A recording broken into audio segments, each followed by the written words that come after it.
2027 সালে মাধ্যমিকের নতুন নিয়ম। হ্যাঁ ডিয়ার স্টুডেন্ট, তোমরা যারা 2027 সালে মাধ্যমিক দিতে চলেছো তাদের জন্য নতুন নিয়ম আসছে। এই নতুন নিয়মে কি কি আসছে সেগুলি একজন মাধ্যমিক স্টুডেন্ট হিসাবে এবং 2027 সালে পরীক্ষার্থী হিসাবে তোমাকে এইগুলো নিয়মগুলো অবশ্যই জানা উচিত। কি কি নিয়ম 2027 সালে মাধ্যমিকে আসছে এবং সেই নিয়মগুলা প্রত্যেকটা জানা একান্ত প্রয়োজন বা কেন?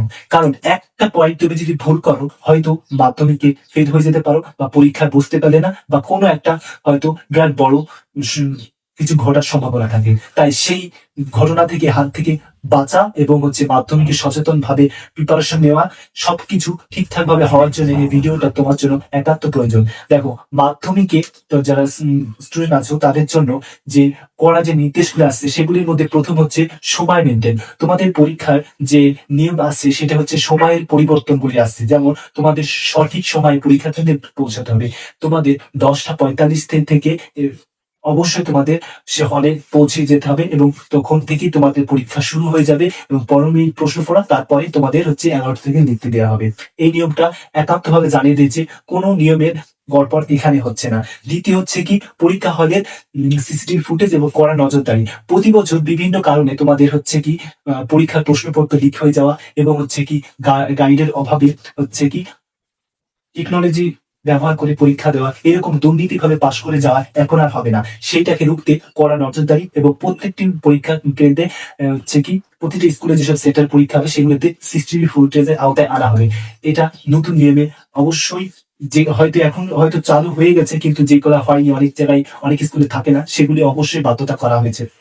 তারপর খাতা দেখার নিয়ম এবং খাতা লেখা নিয়ম। খাতা দেখা হবে আগের মতো না, আগের থেকেও এখন স্বচ্ছতা এবং সঠিক ছাত্রদের সঠিক প্রাপ্ত নাম্বারকে যেভাবে পায় তাদের সেইভাবে করে খাতাটা দেখা হবে। কারণ খাতাতে কোনো কিছু যদি হয়তো ভুল ভাল লিখলেও নাম্বার এখন আর আসবে না। তোমরা পুরো সঠিক ভাবে লিখবে এবং সঠিক নাম্বার, প্রাপ্ত নাম্বার তোমরা পাবে।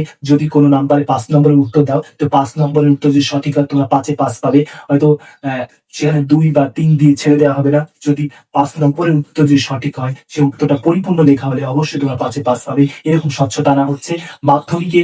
এর আগে যতটা ছাত্ররা যেভাবে লিখিয়েছে হয়তো আকাঙ্ক্ষিত নাম্বার পায় না বা অনেকের ক্ষোভ থাকে, সেগুলি তোমরা খাতা রিভিউ করার সুযোগ থাকবে। এবং তোমাদের সিলেবাসের পরিবর্তন করা হচ্ছে না। 2027 সালে পরে সিলেবাস পরিবর্তন হবে। হয়তো গুজবে অনেকে শুনছে যে সিলেবাস এখনই চেঞ্জ হচ্ছে। এখন কোনো সিলেবাস চেঞ্জ হচ্ছে না, এটা পুরো গুজব। তাই সিলেবাসের কোনো পরিবর্তন হয় না, কারণ এখন চলছে। আর কয়েক মাস পরেই হয়তো মাধ্যমিক পরীক্ষা, কারণ বছরের অর্ধেক সময় পার হয়ে গেল। তাহলে এখন কখনো কোনোভাবে সিলেবাস চেঞ্জ হবে না। যদি সিলেবাস চেঞ্জ হয়, অফিসিয়াল ওয়েবসাইট থেকে যখন জানিয়ে দেবে তখন আমরা জানিয়ে দেবো। সিলেবাসের কোনো পরিবর্তন হচ্ছে না। তাই তোমরা জোর কদমে পড়াশোনা করো এবং তোমাদের তোমাদের পরীক্ষা কেন্দ্রে কিছু স্বচ্ছতা আনা হচ্ছে। যেমন পরীক্ষা কেন্দ্রে তোমরা কোনো কিছু digital mobile phone, electric gadget এবং তোমাদের ইয়ারফোন, এইরকম দুর্নীতিকর জিনিস নিয়ে প্রবেশ করে কোনো পরীক্ষা দেওয়া হবে না। আগে যদি এই নিয়মগুলো যতটা করা ছিল তার থেকেও এখন আরো করা হয়ে গেছে। যে কোনো ইলেকট্রিক দ্রব্য নিয়ে পরীক্ষা গেলে সেই পরীক্ষা চাইলে তোমার পরীক্ষা পুরোটা বাতিল হয়ে যেতে পারে। তাই এরকম গ্যাজেট নিয়ে কখনো পরীক্ষা বসার চিন্তা ভাবনা করো। এর পয়েন্ট হচ্ছে প্রশ্নভাস। দেখো, প্রশ্নভাস শুনে আসি হয় এত স্ট্রং ভাবে তোমাদের এত কিছু আইন কারণ, এত কিছু চেকিং করার পরেও হয়তো অনেকে শোনো পরীক্ষা দিয়ে আসার পরে যে প্রশ্ন ফাঁস হয়ে গেছে। এই প্রশ্ন ফাঁস এখন বর্তমান সরকার যারা আছে তারা জানাচ্ছে কোনোভাবে এটা সম্ভব যেন না হয়। তার জন্য কিছু রুলস ফলো করা হচ্ছে। এই রুলস হচ্ছে সব থেকে নতুন নিয়ম এবং এই নিয়মটা তোমরা অবশ্যই জেনে রাখবা। এই নিয়ম ভঙ্গ করলেই তোমাদের হয়তো পরীক্ষা বাতিল হতে পারে। তাই এই কথাটা খুবই মনোযোগ দিয়ে শোনো। দেখো, তোমরা যে প্রশ্ন পাবে মাধ্যমিকে যখন পরীক্ষা দিতে যাবে, তখন তোমাদের 10:45 তোমাদের একটি প্রশ্ন দেবে। ওই প্রশ্নটাকে তোমরা ভালো করে পড়বে। দেখবে ওই প্রশ্নতে প্রত্যেকটি পেজে কিউআর কোড থাকে এবং তোমাদের কোশ্চেন পেপার নম্বর থাকে। ওই কোশ্চেন পেপার নম্বরটা হচ্ছে সব থেকে মেন। কোশ্চেন পেপার নম্বরটা তুমি ধরো তোমাকে লিখতে হচ্ছে তুমি কোন কোশ্চেন পেপারের উপরে তুমি পরীক্ষাটা দিচ্ছ, সেটা তোমাকে উত্তরপত্রের ফর্মে, প্রথম পেপার ফর্মে লিখতে হয়। এবং সেই প্রশ্নটাই তোমার, এবং সেই প্রশ্ন পত্র থেকেই তোমার পরীক্ষার খাতা দেখা হবে। তাহলে এই নিয়মটা খুবই ভালো করেছে সরকার। এবং তোমাদের যে কিউআর কোড, এখানে যে ধরো অনেকে মনে করছে, ধরো অনেক এরকমও ছাত্র আছে যারা প্রশ্নকে ফাঁস করার চিন্তা ভাবনা করে, তারা হচ্ছে কি হয়তো ছবি তুলে এটাকে পাঠিয়ে দেয় বা এই করে, তখন সেক্ষেত্রে এটা ধরা পড়ে যাবে। তাই এই কিউআর কোডে দিয়ে ধরা পড়ে যাবে। তাই এরকম দুষ্কর চিন্তা ভাবনা যাদের আছে তাদের পরীক্ষা বাতিল হয়ে যাবে। তাই এরকম কুমন্তব্য বা বা দুর্নীতিভাবে পাশ করা বা মাধ্যমিকে এরকম আর সুযোগ নেই। এখন সরকার খুবই স্ট্রং ভাবে এই মাধ্যমিক পরীক্ষাকে নেওয়ার চিন্তা ভাবনা করেছে এবং মাধ্যমিক পরীক্ষা জীবনের প্রথম পরীক্ষা এবং এই বোর্ড পরীক্ষার ভিত্তিতে তোমাদের অনেক কিছু সুযোগ সুবিধা বর্তমান সরকার আনতে চলেছে।